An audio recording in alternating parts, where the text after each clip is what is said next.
يا جماعة لو سمحتوا حد يقول لي هو الحمار اللي في الفرخة ده طبيعي؟ ده بصي بفتح كده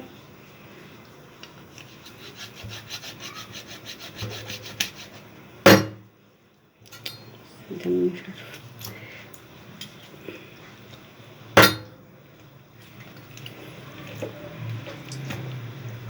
مش عارفة ده طبيعي.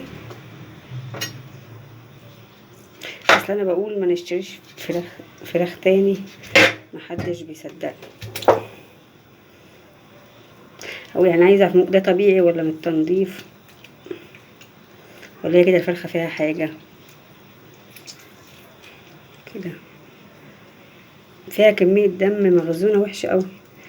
بصوا من هنا، ولا عشان مثلا مكان ما الراجل كان بيمسك الفرخه دي ميه.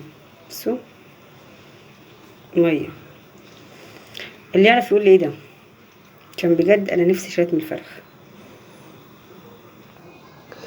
والرجل دي لما تكون بالنظام ده تعتبر دي طبيعي؟ على ما اعتقد كنت سمعتها مره في التلفزيون ان الفرخه لما يكون رجولها بالطريقه ديت بتنضفش تحتها كويس، وادام ما بتنضفش تحتها كويس يبقى في كميه بكتيريا رهيبه طالعه على التنفس عندها.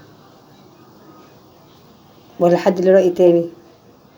اللي يفهم اللي فاهم برضو يعرفني، عشان والله بجد انا مش عارفه. كل مره اقول لما الاقي حاجه زي كده بقول مش هشتري فراخ تاني وارجع اشتري.